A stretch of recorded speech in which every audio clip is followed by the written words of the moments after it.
तो सबसे पहली जो पहचान होगी सतगुरु के असली भगत की, सतगुरु के सुयोग्य भगत की, उस भगत की जिस भगत को इस परमेश्वर ने भक्ति मार्ग के लिए सेलेक्टेड किया होगा, जिसको परमेश्वर ने इसी जन्म में अपने शरीर में रहते सहते पार करना होगा, उस भगत की सबसे पहली पहचान होगी ये दुख, ये समस्याएं मीठी मीठी ये आएंगी, ना चाहते हुए भी आएंगी, आप और हमारी परीक्षा के लिए आएंगी।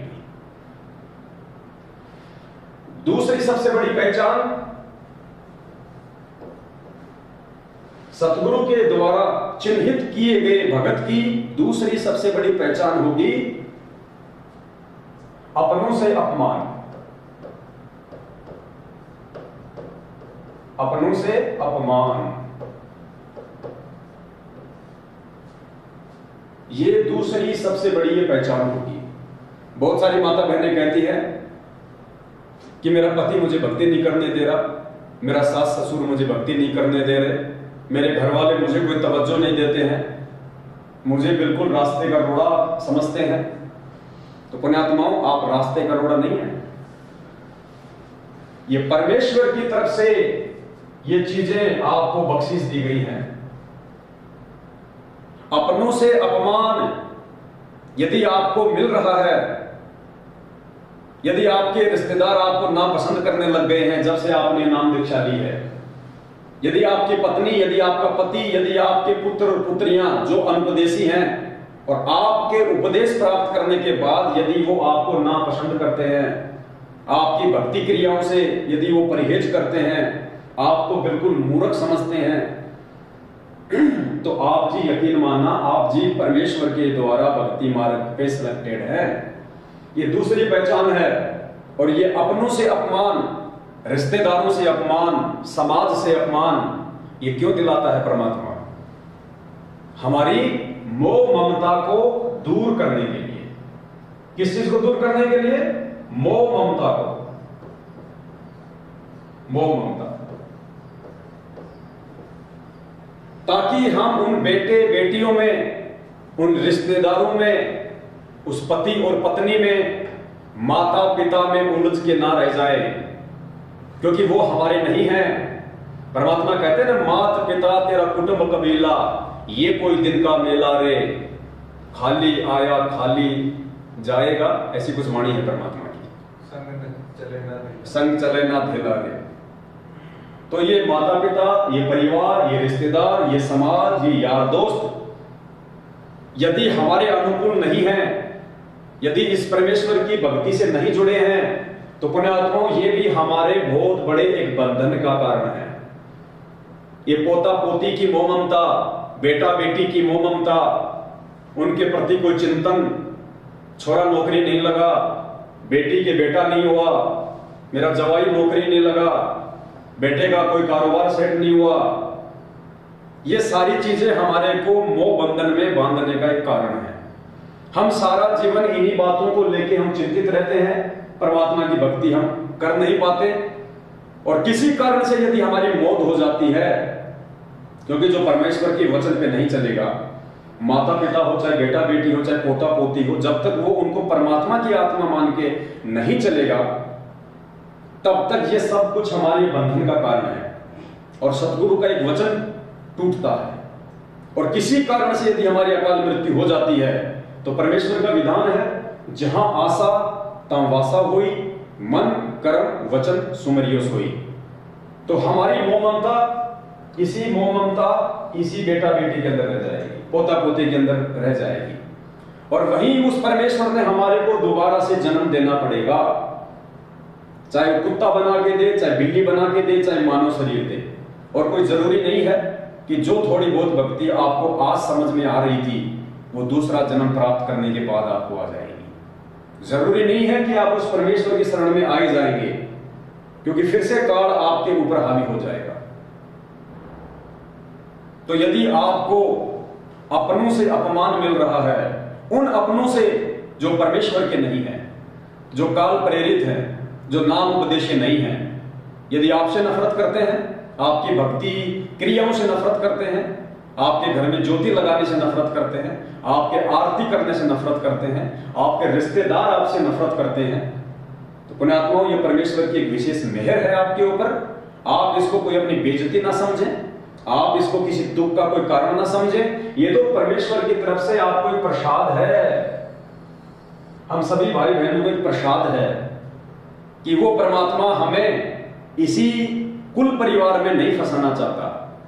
क्योंकि जब फिर हमें वास्तविकता का पता चलेगा, जब एक बेटा अपने उपदेशी बाप का विरोध करेगा, एक पत्नी अपने उपदेशी पति का विरोध करेगी, उसके बाद पुण्यात्माओं हमें इन रिश्तों की वास्तविकता का पता चलेगा और साथ में परमात्मा का ज्ञान होगा। फिर समझ में आएंगे कि भाई मेरा कौन है और पराया कौन है। अरे मेरा तो सतगुरु है, मेरा बाप भी सतगुरु है, मेरी माँ भी सतगुरु है, मेरा भाई भी सतगुरु है, मेरा बंधु भी सतगुरु है। क्या कहा परमेश्वर ने? साधु माई बाप हैं और साधु भाई बंद, और साधु मिलावे राम से काटे यम के फंद। हमारा असली रिश्तेदार तमेव माता च पिता तमेव, तमेव बंधु च सखा तमेव। हमारा असली रिश्तेदार कौन है? हमें जो माँ वाला प्यार है वो कौन दे सकता है? हमें जो बाप वाला प्यार है कौन दे सकता है? दोस्त वाला प्यार कौन दे सकता है? बहन वाला प्यार कौन दे सकता है? केवल ये सतगुरु, ऑल इन वन।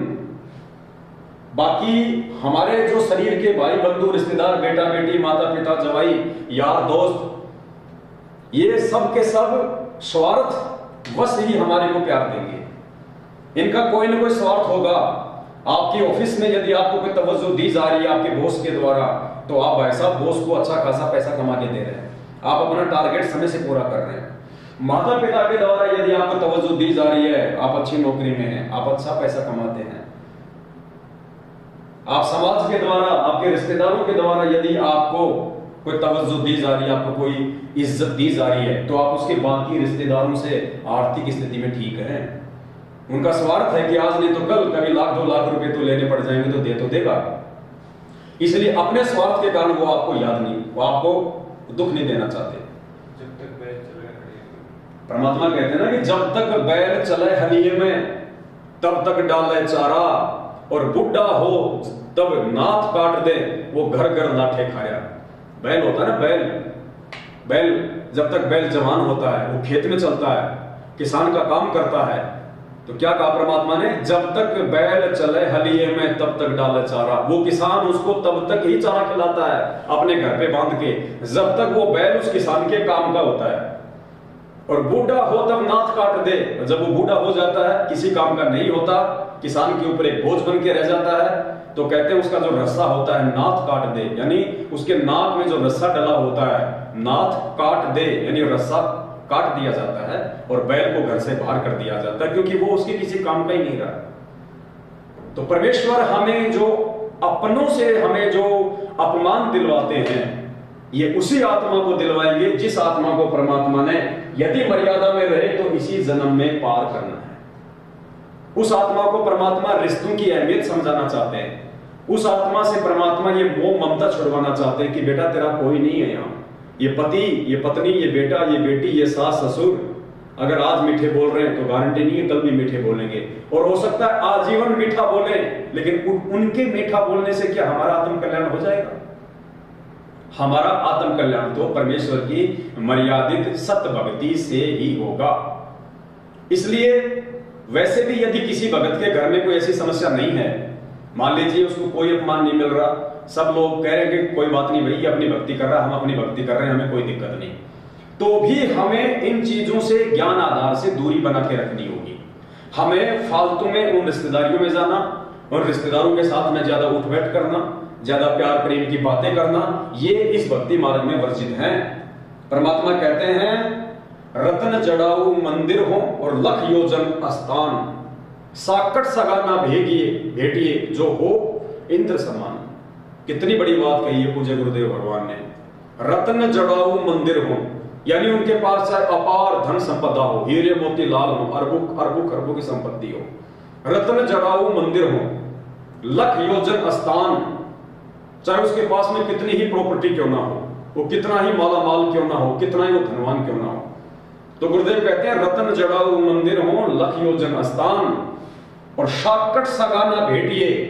साकट सगा, सगा यानी रिश्तेदार, और साकट यानी परमात्मा ने बताया साकट वो होता है जो ना तो स्वयं भक्ति करे ना दूसरों को भक्ति करने दे, जो आपके गुरु के विषय में उल्टा सीधा कहे, आपको भक्ति मार्ग से दूर होने की सलाह दे कि यार वो रामपाल जी तो ऐसे हैं, मैं अच्छे से जानता हूँ, मेरे दोस्त उसके गांव का है, अरे पहले वो जेई था, अरे हम सब जानते हैं अच्छे से, दुनिया को मूर्ख बनाते हैं, वो करते हैं, अरे तेरा गुरु जेल में बैठा है ना, तेरा गुरु अगर कोई संत है, कोई भगवान है तो जेल में क्यों बैठा हुआ है। यानी ये तरह तरह की बातें काल प्रेरणा से जो हमें भक्ति मार्ग से दूर करने के लिए उन साकट व्यक्तियों के द्वारा काल करवाएगा। कहते हैं ऐसा साकट भला भी नहीं बैठना चाहिए, ऐसे साकट रिश्तेदार के तो दर्शन भी नहीं करने चाहिए। अरे परमेश्वर ने तो मां के लिए भी कह दिया, मां के लिए भी परमात्मा ने क्या कहा कि एक वाणी है परमात्मा की कि सत्संग में कुतिया भली और साकट भली न मां। परमात्मा कहते हैं यदि वो माता जो साकट है, जो अपने बेटा बेटी को भक्ति नहीं करने देती है, ना स्वयं भक्ति करती है, और स्वयं करती है तो आन उपासना करती है, उसको कहते हैं साकट मां। तो परमेश्वर कहते हैं कि सत्संग में कुतिया भली और साकट भली न मां। परमात्मा ने उस साकट मां से ज्यादा महत्व उस जानवर को दिया है, उस कुतिया को दिया है, जो अनजाने में भी किसी सत्संग के पास में जाके बैठी हुई है या किसी सत्संग स्थल के पास बैठी हुई है। कम से कम उस जीवात्मा के जो है कानों के द्वारा से उस मालिक के कुछ प्रवचन तो जा रहे हैं, वो किसी की निंदा चुगली तो नहीं कर रही, वो किसी का विरोध तो नहीं कर रही, वो स्वयं अपनी आत्मा को ही चार्ज कर रही है। क्योंकि परमेश्वर कहते हैं कि ये जो परमेश्वर की वाणियां हैं, जो आरती है, जो सत्संग है, हम जो सुमरण करते हैं, परमेश्वर ने कहा कि इनका असर पेड़ पौधों से लेके जानवर सब पे होता है, क्योंकि आत्मा सब उस परमेश्वर की है। तो परमेश्वर ने कहा कि सत्संग में कुतिया भली और साकट भली न मां। वह बैठी हरि चर्चा सुने, कौन? वो कुतिया। वह बैठी हरि चर्चा सुने और वह निंदा करने जा। वो मां वो निंदा करेगी, जहां भी जाएगी, जिसके पास भी बैठेगी वो निंदा चुगली ही करेगी। तो परमेश्वर ने साकट मां से बेहतर एक जानवर को बताया है। तो पुण्यात्माओं, हमारे जो रिश्तेदार हैं, हमारे जो यार दोस्त हैं, पहली बात तो भक्ति मार्ग में आने के बाद, और जब हमें परमपिता परमात्मा का ये ज्ञान हो जाए, उसके बाद में हमने रिश्तेदारियों में जाना वैसे ही बिल्कुल डाउन कर देना है। यदि आपके रिश्तेदार इस परमात्मा से जुड़े हुए नहीं हैं तो, क्योंकि वो आपको कोई भी सही मार्गदर्शन नहीं दे सकते, वो आपको कोई भी सही सलाह नहीं दे सकते, उनके पास में बैठना ही अपनी भक्ति को जो है बर्बाद करना है। क्योंकि परमात्मा ने अपनी एक वाणी में बताया कि दुनिया से थी दोस्ती और पड़े भजन में भंग, एका एक ही राम से या साधु के संग। दुनिया से थी दोस्ती, वो दुनिया में आ गए वो लोग जो हमारे गुरु जी के भगत नहीं है, जो हमारे गुरु भाई बहन नहीं है, वो दुनिया की कैटेगरी में आ जाते हैं। क्या कहा परमात्मा ने? दुनिया से थी दोस्ती पड़े भजन में भंग, यानी वो हमारी भक्ति मार्ग में बाधा ही उत्पन्न करेंगे। तो दुनिया से थी दोस्ती पड़े भजन में भंग, फिर क्या आदेश दिया परमात्मा ने भगत को? उसको क्या करना चाहिए? एक का एक ही राम से। अगर तुम अकेले हो तो अपने परमेश्वर से लगे रहो, अपने गुरुदेव के संपर्क में रहो। गुरुदेव के संपर्क में रहने का मतलब आश्रमों में चले जाओ उस परमेश्वर के पास, यदि गुरुदेव आश्रम में है तो जाके उनके सत्संग सुनो, उनका आशीर्वाद प्राप्त करो। आप यदि अपने घर पे हो तो परमात्मा की आरती करो, सत्संग सुनो, मालिक के शब्द गाओ, जो मंत्र जाप करने के लिए दिया है वो करो। तो कहते हैं एक का एक ही राम से या साधु के संग, या फिर अपने भगत भाई बहनों से कोई चर्चा हो जाए। आजकल तो मालिक ने फोन दे दिए, मोबाइल दे दिए, या अपने भगत भाई बहनों से कोई चर्चा हो जाए, या फिर परमात्मा ने बताया अपने खेतों में चले जाओ, घूमते रहो, माला करते रहो, मालिक के शब्द गाते रहो। लेकिन साकट व्यक्ति के पास में नहीं बैठना है, अनुपदेशी व्यक्ति के पास में नहीं बैठना है। वो भक्ति विरुद्ध ही बात करेगा, वो जगत वाली ही बात करेगा। वही बात है, जो मूली खाएगा तो मूली की डकार छोड़ेगा, और जो रसगुल्ला खाएगा तो मीठी डकार आएगी। तो इस प्रकार से पुण्यात्माओं, ये दूसरी पहचान होगी उस आत्मा की जिस आत्मा को परमपिता परमात्मा ने, सदगुरु रामपाल जी भगवान ने विश्वास करके इस भक्ति मार्ग के लिए चुना होगा। ये दूसरी पहचान होगी, अपनों से अपमान। पहली पहचान दुख, दूसरा अपनों से अपमान, और तीसरी पहचान क्या होगी पुण्यात्माओं? दो प्रकार के कष्ट, शारीरिक और आर्थिक। शारीरिक और आर्थिक कष्ट ये भी हल्के हल्के उस भगत को बने ही रहेंगे जिस भगत को परमपिता परमेश्वर सदगुरु रामपाल जी भगवान ने वर्तमान कलयुग की बिछली पीढ़ी में मोक्ष के लिए चुना होगा। ये दो प्रकार के जो कष्ट हैं ये हल्के हल्के उस आत्मा के ऊपर बने ही रहेंगे। क्यों बने रहेंगे? परमेश्वर की याद को ताजा बनाए रखने के लिए, परमेश्वर की याद को ताजा बनाए रखने के लिए।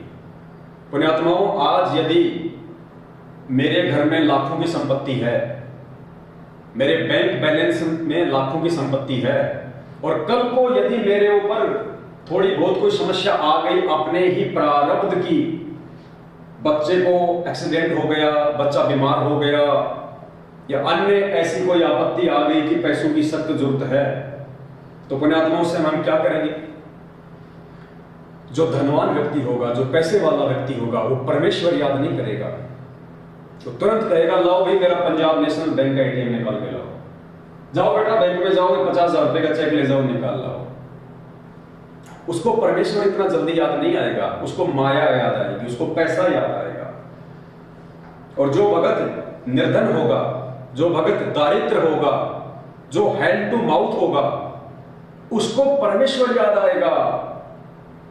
ऐसी कोई भी समस्या यदि आई उसके सामने, पहली बात तो 100 शुक्र मनाएगा कि हे परमपिता परमात्मा, दास को इन आपत्तियों से परमेश्वर आप जी बचा के रखना, क्योंकि उसको पता है कि परमेश्वर के अलावा तेरे पास में दूसरा कोई चारा नहीं है। और फिर भी यदि ऐसी उसके प्रारब्ध की कोई समस्या आ जाती है तो पुण्यात्मा वो क्या करेगा? वो जाके अपने गुरुदेव को दंडवत करेगा, वो रोएगा, वो परमात्मा से 100 बार प्रार्थना करेगा कि हे परमपिता परमात्मा, इस अभागे का, इस दीन का, इस भगत का, इस दो कोटि के जीव का आपके अलावा कौन सहारा है मालिक? हे परमेश्वर, आप ही मुझे इन आपत्तियों से, इन विपत्तियों से मुझे उबार सकते हो। तो यदि आपके ऊपर कोई शारीरिक समस्या है थोड़ी बहुत, या आर्थिक कोई समस्या है, अब शारीरिक समस्या क्या? यदि आपको छोटा मोटा कोई रोग है, छोटी मोटी शारीरिक कोई तकलीफ है, पैसे वाला क्या करेगा? अगर उस हॉस्पिटल में लाखों रुपए बर्बाद करने के बाद भी इलाज नहीं हुआ तो किसी दूसरे व्यक्ति के कहने पे, किसी रिश्तेदार के कहने पे वो एम्स में जाएगा, वो पीजीआई में जाएगा, वो महावीर कैंसर हॉस्पिटल में जाएगा। यानी उसको इतना जल्दी याद नहीं आएगा कि भैया ये कलयुग है, और कलयुग की भी पिछली पीढ़ी है, और वर्तमान में हमारे ऊपर जो संकट है ये शारीरिक, ये संकट ये शरीर के नहीं रहे, ये हमारे पाप कर्मों के संकट है। अगर कोई शरीर का रोग है, कोई शरीर का कष्ट है, उसको तो डॉक्टर ठीक कर सकता है, लेकिन जो पाप कर्मों के कारण जो कष्ट हैं उनको डॉक्टर ठीक नहीं कर सकता। उनको तो वो आध्यात्मिक डॉक्टर सदगुरु रामपाल जी भगवान ही ठीक कर सकता है। तो उस पैसे वाली व्यक्ति की बुद्धि वहां तक काम नहीं करेगी जब तक उसके पास में माया है, उसके पास में धन है, क्योंकि उस माया ने उसके दिमाग पे आवरण डाल रखा है। वो जब तक हार नहीं मानेगा जब तक कि उसका बैंक बैलेंस खाली ना हो जाए, और जब हर प्रकार से वो लुट पिट लेगा उसके बाद उसको फिर ये परमात्मा याद आएगा।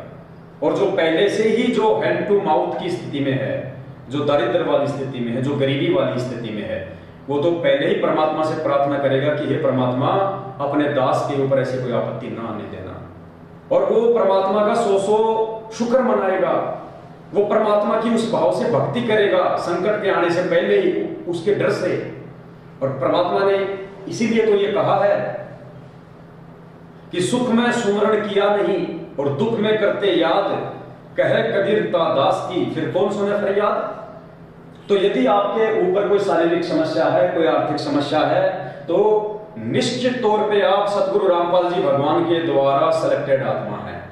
जो आप पल पल उस परमेश्वर को याद रखेंगी, पल पल उस परमेश्वर के सहारे, उस परमेश्वर के भरोसे आप जी रहेंगे, क्योंकि आपके पास में दूसरा कोई चारा नहीं है।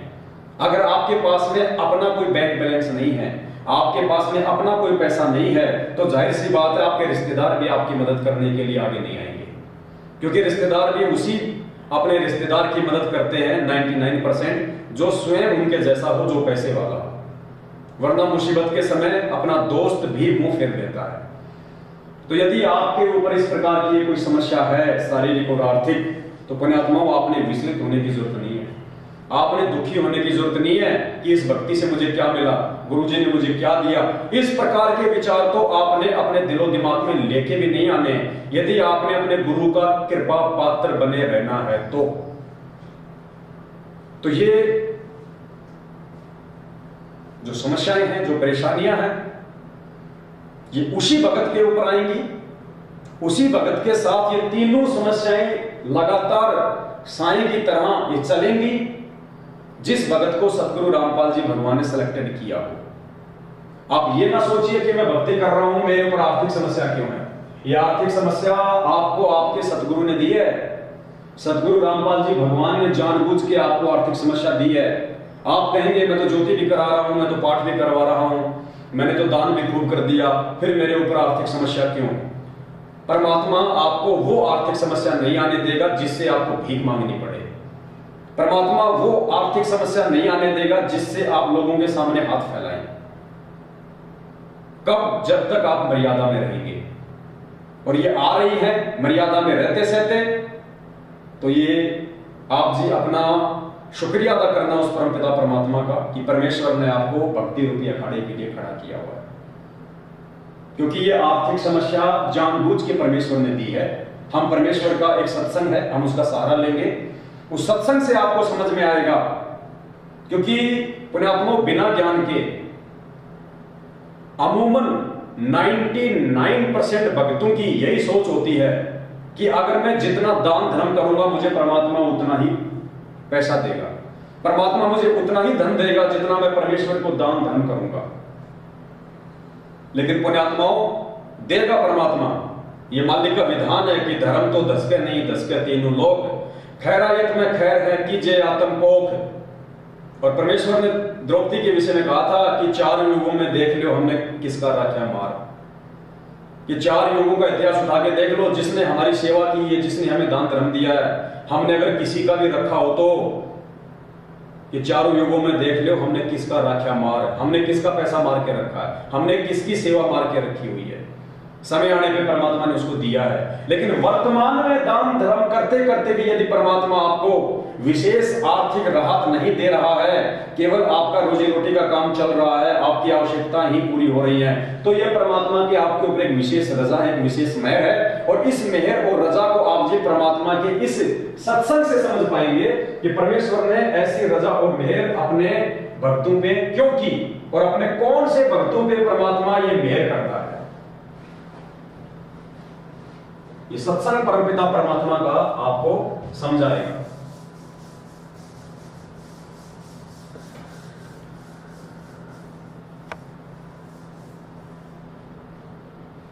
ये सत्संग पुण्यात्मा ध्यान से सुनना बहुत ज्यादा इंपॉर्टेंट ये सत्संग है परमात्मा का। आपकी आंखें खोलने वाला ये सत्संग है परमपिता परमात्मा जी का, जिससे आपको दृढ़ता मिलेगी, आपको एक विश्वास मिलेगा इस भक्ति मार्ग के ऊपर। आप जी विचलित नहीं हो सकते। तो पुण्यात्मा दान के विषय में हम आम भक्तों की जो ये सोच है, जो ये धारणा है कि हम गुरुजी को जितना धन देंगे, हम गुरुजी को जितना दान करेंगे, गुरुजी उतना ही ज्यादा हमारे को धन देंगे, हमारे को पैसा देंगे, हमारी आर्थिक स्थिति को सुदृढ़ कर देंगे। बात तो बिल्कुल सत्य है, क्योंकि परमात्मा की वाणी है कि दान की धन चाहिए तो दान कर और मुक्ति चाहिए तो सुमर नाम। ये मालिक की वाणी है कि अगर तुझे धन चाहिए तो ज्यादा से ज्यादा दान कर, उसके प्रतिफल में परमात्मा आपको खूब सारा धन देगा। और अगर आपको मुक्ति चाहिए तो आप जी नाम का सुमरण करो। तो यहां पे जो परमेश्वर कह रहे हैं कि धन चाहिए तो दान कर, पुण्यात्माओं ये शब्द परमात्मा के उन आत्माओं के लिए है जो आत्माएं मोक्ष की अधिकारी आत्माएं नहीं हैं, जिनको परमात्मा ने इसी जन्म में पार नहीं करना है, या आज से पहले परमेश्वर जिन जिन युगों में आए हैं, क्योंकि वो मोक्ष का समय नहीं था, मोक्ष का पीरियड नहीं था, उस समय परमात्माओं ने केवल दान धर्म और पांचों यज्ञ के बलबूते पे उन आत्माओं को आत्मिक रूप से मानव जन्म प्राप्त करवाने के लिए रिचार्ज करना था। इसलिए परमात्मा ज्यादा से ज्यादा उनके प्रतिफल में, ताकि उनका विश्वास बढ़े, वो भक्ति ना छोड़े, वो सदगुरु के चरणों में लगे रहें, इसलिए परमात्मा उनको दान के प्रतिफल में ज्यादा से ज्यादा उनको धन दिया करते थे। लेकिन ये जो वाणी है, ये पुण्यात्माओं आज उन आत्माओं पे लागू नहीं होगी जिन आत्माओं को परमात्मा ने इस पिछली पीढ़ी के मोक्ष पीरियड में आज ही पार करना है। तो क्या लागू होगा आज वाली आत्माओं के ऊपर? ये परमेश्वर का अनमोल सत्संग लागू होगा, जिसमें परमात्मा कह रहे हैं, क्योंकि एक भगत था, जब उस भगत ने परमेश्वर का यह सत्संग सुना तो भगत ने कहा कि गुरुदेव, हम तो इसलिए ज्यादा ज्यादा दान धर्म करते हैं कि हमें धन ज्यादा मिले, और आप इस वाणी में कह रहे हो कि दानी को नहीं देत हूं ना राखूं वर्ष करोड़, ये माया है सूम की कंजूस व्यक्ति की और बंधी सूम दल डोर। कि ये जो माया है ना, माया, जो भगत मुझे दान करेगा ना उसको मैं धन नहीं दूंगा, ये धन ये माया मैं उस कंजूस भगत को दूंगा, उस कंजूस व्यक्ति को दूंगा जो केवल धन प्राप्ति के लिए ही मेरे से जुड़ा हुआ है, ना कि मोक्ष के लिए। तो फिर भगत ने कहा कि परमेश्वर, यदि आप अपने दानी भगत को धन नहीं दोगे तो क्या दोगे? तो परमेश्वर ने कहा कि दानी को तो देत हूं ज्ञान ध्यान विश्वास, भक्ति गरीबी बंदगी ज्यों निपजे निज दास। कि जो मेरा दान करने वाला जो भगत होगा, और दान जो केवल अपने आत्म कल्याण के लिए करेगा, अपने मोक्ष के लिए करेगा, ऐसे दानी भगत को मैं धन ज्यादा नहीं दूंगा, धन केवल उसको हैंड टू माउथ दूंगा, उसकी आवश्यकताओं की पूर्ति होती रहे, बस इतना ही दूंगा। मीठा मीठा उसको धन का अभाव रहे ताकि वो परमेश्वर को याद करता रहे, इतना ही दूंगा। बाकी उसको क्या दूंगा? दानी को तो देत हूं, क्या क्या देगा परमेश्वर? मालिक ने कहा कि दानी को तो देत हूं ज्ञान ध्यान विश्वास भक्ति गरीबी और बंदगी। क्या कहा परमात्मा ने?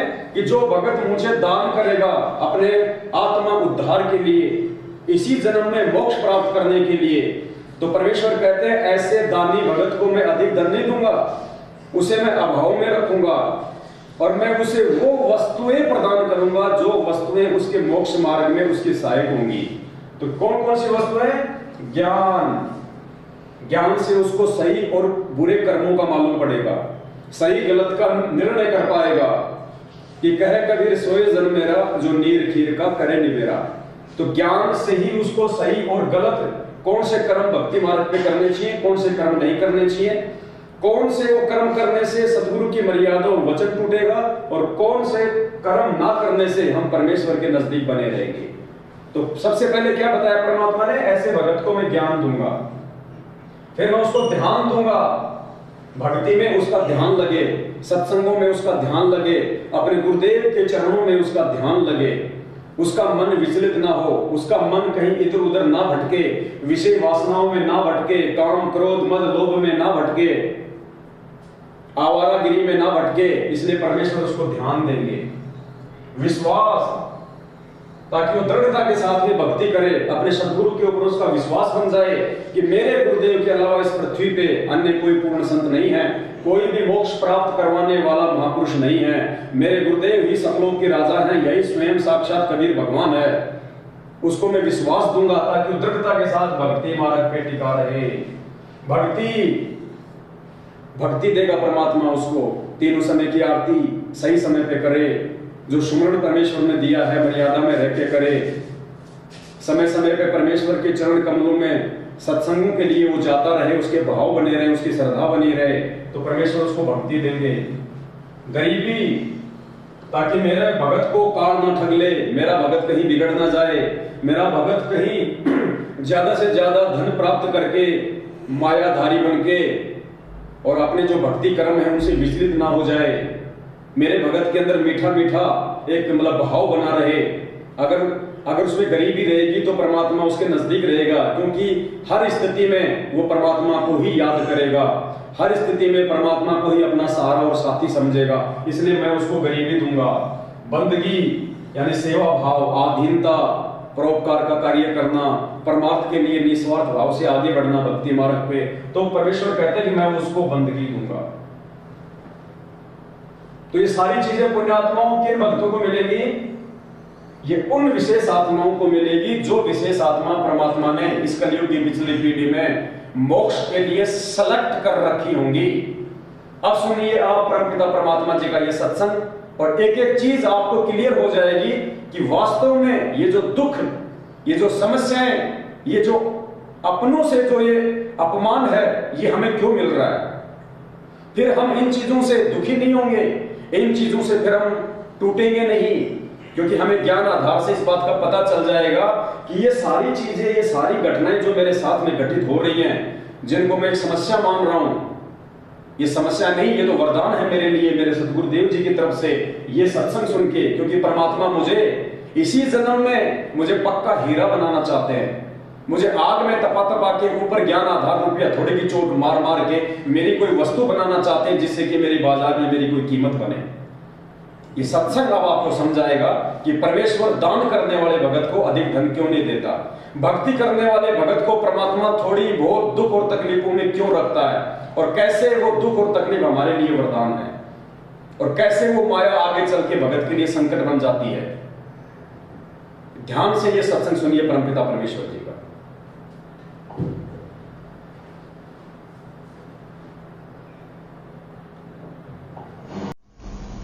ऐसी दूती जोगनी जगत किया बैरून, आन अटक माने नहीं ये माया चढ़ी खून। दानी को नहीं देत है नहीं राखे वर्ष करोड़े, माया चाली सोम को बंधी सोम गल डोरे।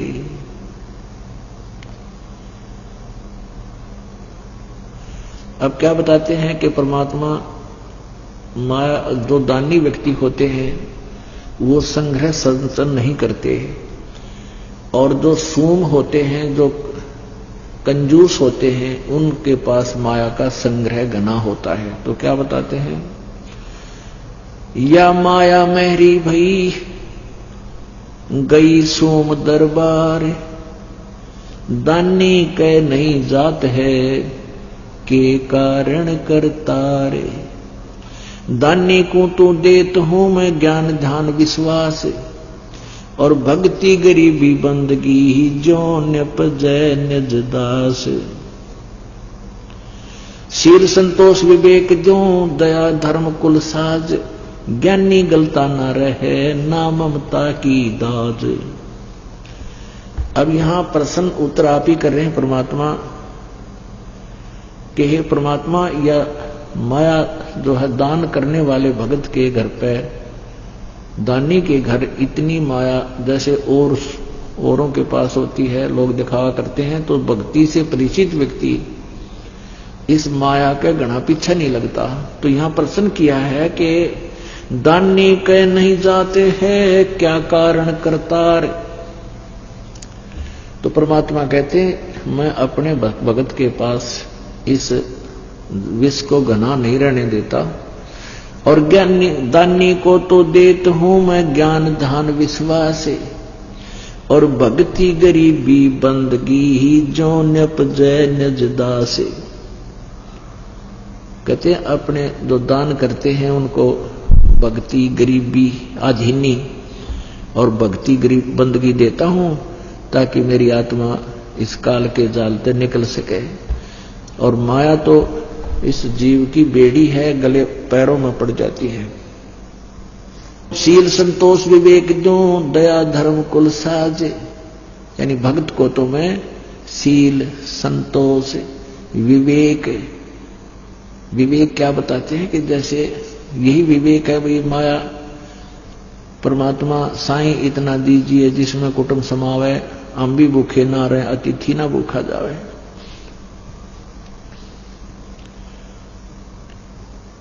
शील संतोष विवेक जो दया धर्म कुल साज, और उस पुण्यात्मा के अंदर दया भर देता हूं, धर्म धार्मिक बनाता हूं, और वो फिर इस माया की आग में नहीं जलता।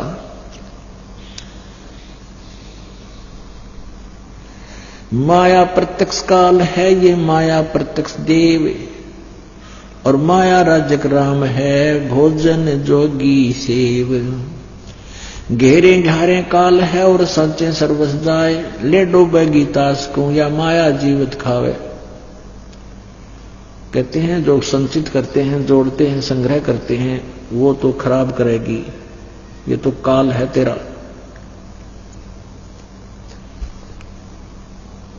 भक्ति में स्नान करे आगे से मत रोक, चलती को तू चलन दे हंसा पावे मोख।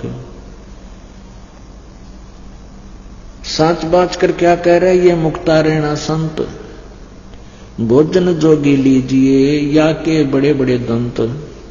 गरीब रावण का कुल वंश सोने डूब गया दैमाही, रावण का कुल वंश सुन डूब गया दैमाही, और संचत संचत ना थक्या और पाया गाम न ठाई। माया कहते रावण के लिए माया जोड़न तो छे क्या नहीं, और फिर कहते हैं कि ते नामो निशान नहीं रहा हुआ, माया यही रहेगी।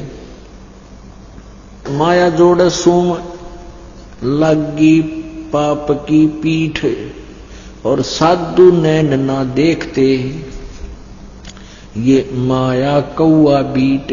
भक्त हैं संत हैं, कहते हैं ये माया के ऊपर आसक्त नहीं होते।